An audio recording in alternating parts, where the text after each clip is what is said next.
Hi, and welcome to Long Live the Queen, where we talk about the women who made history. And by we, I mean the royal we, because it's just me. This week, we are talking about Anne of Bohemia.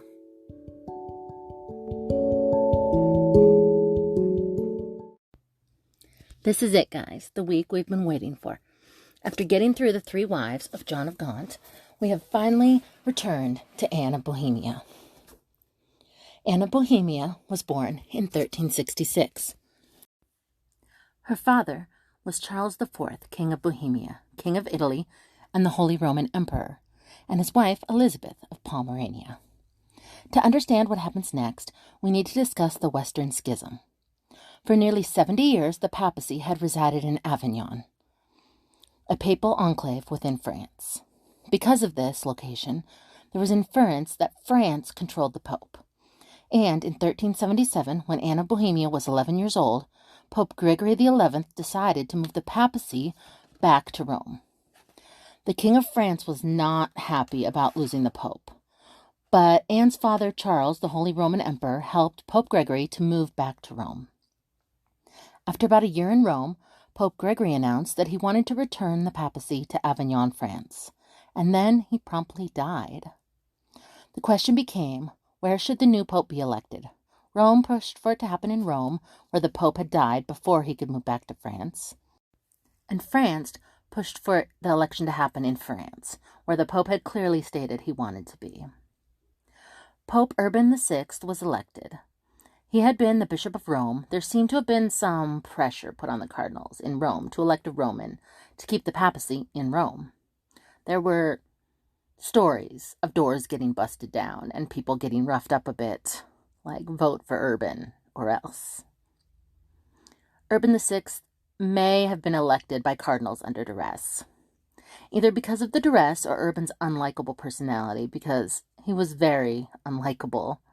The cardinals pretty quickly regretted electing Pope Urban. Some of the cardinals retreated back to Avignon and declared a revote for Pope, and then they elected Pope Clement VII. Rome declared Pope Urban the true, duly elected pope, and France declared Pope Clement the true, duly elected pope. Since France was in favor of Pope Clement, England took Pope Urban's side, and because England favored Pope Urban, Scotland took Pope Clement's side. Rome took Urban's side because Urban was Roman, along with Bohemia because they shared a king with Rome, Anne's father. And so we have the Western Schism and two feuding popes. In one corner, we have Pope Urban VI, backed by Italy, Bohemia, and England. In the other corner, we have Pope Clement VII, backed by France, Scotland, Naples, Castile, Aragon, and Navarre. Vastly outnumbered, King Charles was interested in solidifying their alliance with England. What better way to do that than a political marriage? Because back then, that solved everything, or at least they hoped it would. England suggested that their young king would be a good match for King Charles' daughter Anne. France argued that Anne instead should marry the son of the King of France, and they could work together to find a solution for the two-pope problem. Later that year, King Charles died, leaving his son, the new King of Bohemia. The king is dead. Long live the king. Charles' son Wenceslas decided that England was who he wanted to ally with, and he agreed to betroth his sister to King Richard II of England. There was one glaring problem, though. Wenceslas was broke, and he had no dowry for his sister Anne. But England wanted to beat France out on this alliance, so they not only agreed to Anne not having a dowry, but England paid Bohemia 20,000 florins, about $4 million in today's money. Because of this, the English saw this as buying a wife from Bohemia.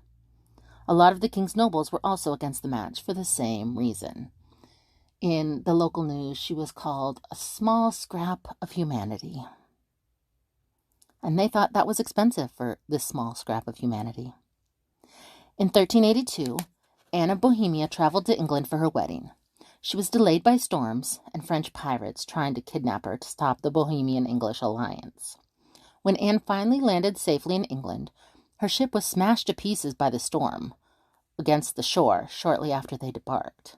The people saw that as a bad omen, that God had destroyed her ship. God did not want Anne in England. Even so, 16-year-old Anne of Bohemia married 15-year-old King Richard on the 20th of January, 1382. 2 days later, she was crowned Queen of England. The tournaments lasted for several days, and then the young couple left on tour to visit several abbeys, or as it was called back then, gyration. They left on gyration to visit several abbeys. King Richard was said to be very pious. Some people thought he may belong to the cult of Edward the Confessor. If he did, that would mean he stayed chaste. Whether for that reason or another reason, King Richard and Queen Anne never had children. Richard even named his cousin's husband, Edmund Mortimer, Earl of March, his successor, implying that he had no intention of ever having children. Anne had grown up in Prague. Prague had been a progressive court. They had already begun their Renaissance, unlike England, who was still in the Middle Ages. Anne was more preoccupied with parties and fashion than politics, and seemed relatively unconcerned with her lack of an heir. King Richard took being a king very seriously. He was the king who created being called Your Highness. He requested people refer to him as Your Highness, just in case they forgot how much higher than them he really was. And this was the first time that had been put in use. He also required that anyone who looked at him drop to their knees and avert their eyes. And he enjoyed sitting on his throne, looking around court, and if he looked at someone, they were required to avert their eyes and bow. Anne's husband Richard took everything about being a king very, very seriously, except, of course, for having an heir. Anne was described as a godly, intelligent young girl. She also took being Queen of England very seriously. She was not into politics, but she did intercede, begging for leniency for the peasants who had revolted the year before she had married the King of England. 6 years into their marriage, the young couple still had no children. It really is unclear if their marriage was ever consummated.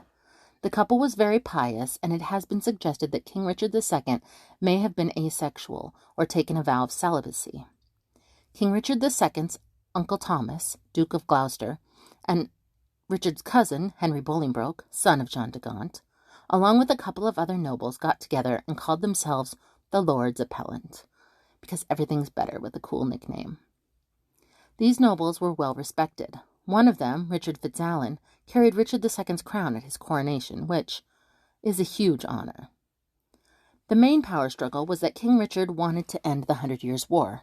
The war was started when King Richard's grandfather claimed the throne of France as his own, and not his cousin's from the House of Valois. The Lords Appellant wanted to keep fighting France for the throne. In addition, the king had removed his Uncle Thomas and Fitzalan from the council and replaced them with some of his friends. This upset not just the nobles that were replaced, but also a lot of other nobles. Nobles didn't like to be reminded that they could be replaced at the king's whim, and especially not by men that they saw as their lessers. The king summoned Gloucester and Fitzalan to a meeting. Gloucester and Fitzalan instead raised an army and defeated the new council, taking the king's favorites captive. No one seemed to remember that this was very similar to what happened in episode 1 with King Edward II, and that time, all it did was lead to civil war. The Lords Appellant had what is now known as the Merciless Parliament. The king's favorites were all convicted of living in vice, basically usurping the nobles in the king's favor.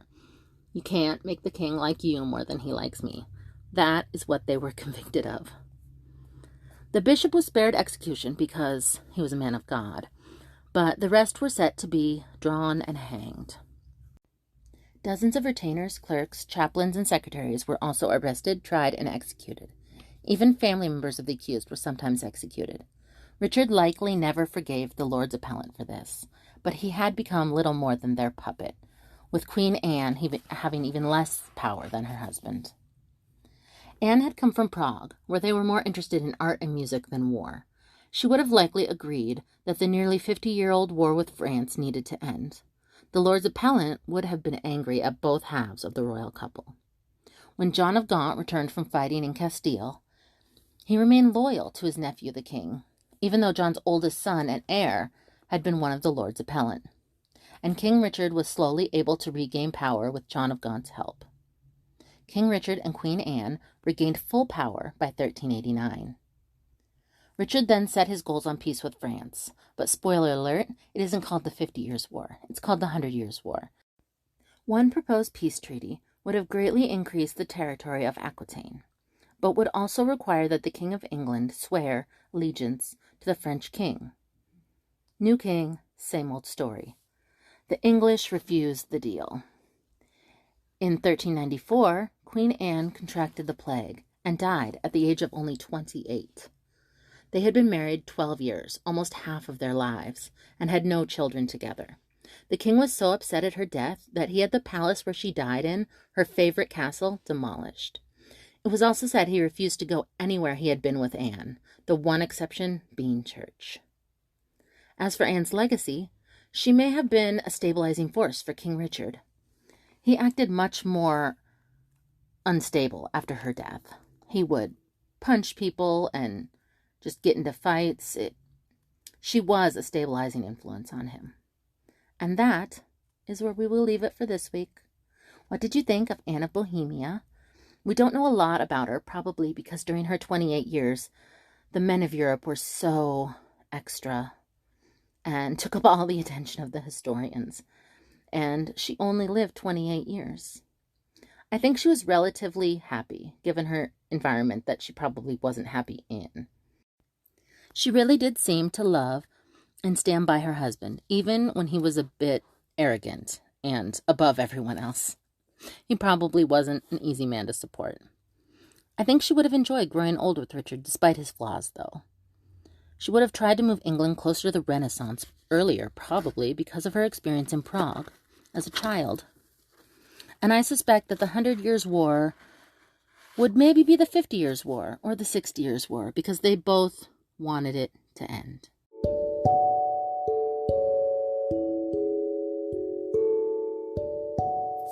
You can share your thoughts with me at longlivethequeenpodcast@gmail.com or on Facebook or Instagram at longlivethequeenpodcast. Long live to all the modern day queens out there, and until next week, bye.